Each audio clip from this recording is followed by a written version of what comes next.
Hello! In the video today I would like to speak about the pH, its influence on the human body, alkaline foods, alkaline diets, and if there is scientific evidence that alkaline diets are beneficial for our health. As I'm a chemist, I would like to start with some chemical basics first. Number one, what is pH? Well, pH is defined as the activity of hydrogen ions in an aqueous solution. And acids, that are the substances that form hydrogen ions. Here, for example, you see HA, this is an acid, and it dissociates in H+, those are the hydrogen ions, and A-, this is the salt of this acid. pH is very important for all biological systems. The enzymes and all other important biological molecules in our bodies function at their optimal pH. This means if there are too many or not enough hydrogen ions around, then enzymes can lose their function and don't do their job anymore. And as pH is so important, most of the liquids in our bodies are buffered.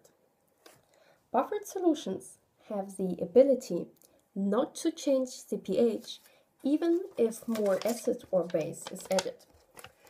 As you can see here, this is a plot of pH value versus the volume of acid. In this region, you can see that the pH doesn't change even if I add more and more acid.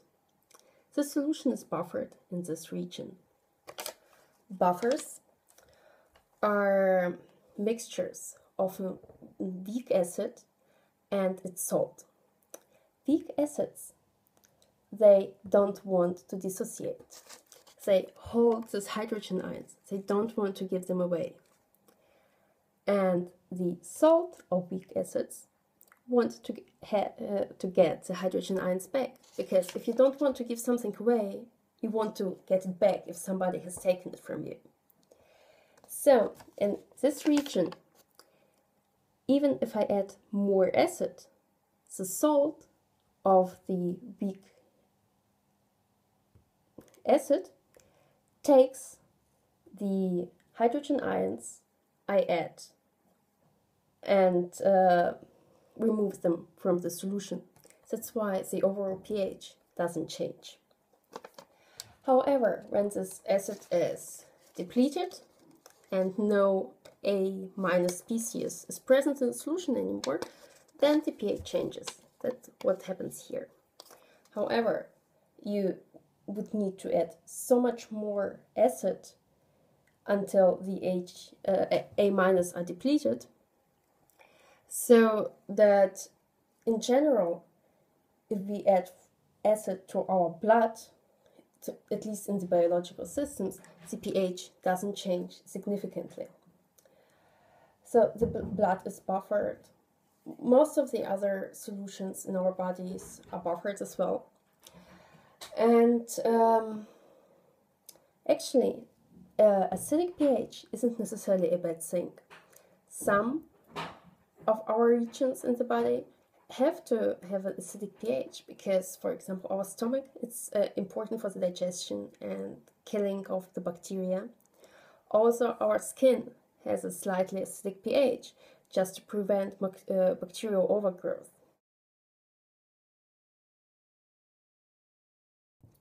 However, not all liquids in our bodies are buffered. Urine, for example, isn't buffered, and its pH can vary greatly. And this somehow makes sense if we consider that urine is actually the waste product of our bodies. And why should we buffer our waste? The question is it bad if urine is acidic? And for elderly individuals, it may be bad because the kidney function declines with age, and acidic urine can increase the risk for kidney stone formation. And the acidity of urine is actually something that is influenced by our diet. there is an equation that kind of can estimate the acidic load in our urine. And in this equation, you take different acidic ions such as sulfate, chloride, or phosphate, and other organic acids, and subtract from them alkaline ions such as potassium, calcium, magnesium, and sodium. And the number that stays, or the number you get, is actually the potential renal acid load. And for some foods, such as high protein foods, the potential renal acid load is high, and for other foods, such as fruits and veggies, it is pretty low. For this reason, all the fruits and veggies are said to be like alkalizing food you should eat. Well, now the question, is it really important? Or how important is it? Well, the thing is that this equation that determines the potential renal acid load was established some time ago, and now the research has shown that it's not really precise.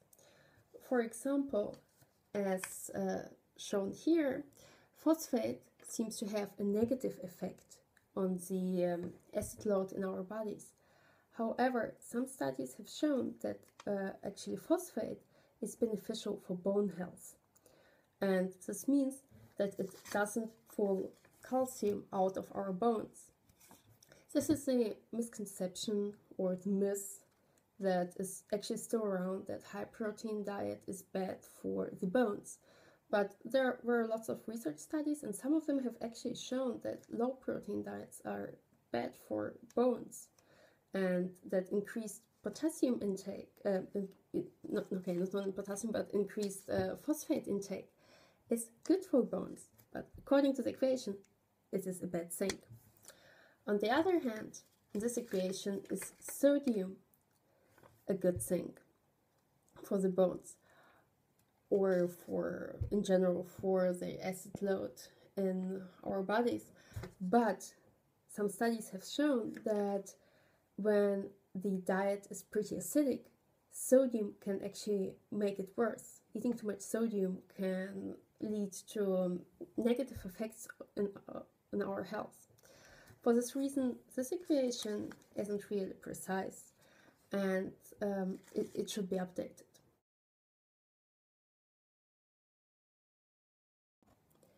An additional thing that may be important is increasing vitamin D in your diet, especially for those who live in northern countries where the sun doesn't shine so much, because vitamin D increases the intestinal absorption of magnesium and calcium, and we'll get more of those minerals into our bodies, and our acid balance will benefit from it.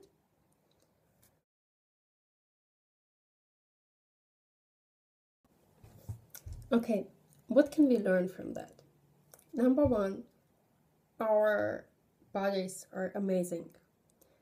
They can buffer acid, which means, even if you eat acidic food, to be honest, it's not that bad if you just don't eat junk food all the time.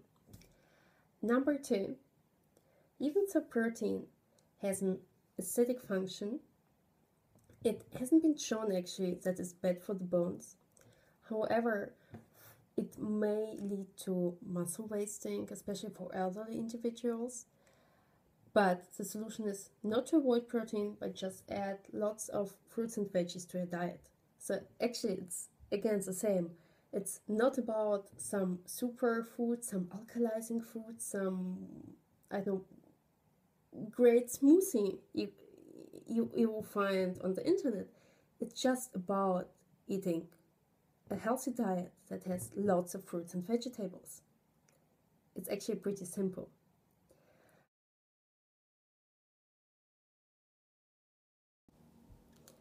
I hope this video was helpful to you and could show once again that the research findings aren't black or white. There's a really big gray area in between. Often studies that are really old are cited somewhere on the internet, and the equations they use have to be reviewed, and also newer research findings have to be considered. And all in all, it's all the time the same thing. Use common sense. Just don't go to one extreme or to the other. Just adding good stuff to your diet, such as fruits and veggies, is often more beneficial than just avoiding something that is not that good or may have a slightly negative effect on one thing, but lots of good effects on the other side. I'm looking forward to your comments, and thanks a lot for watching.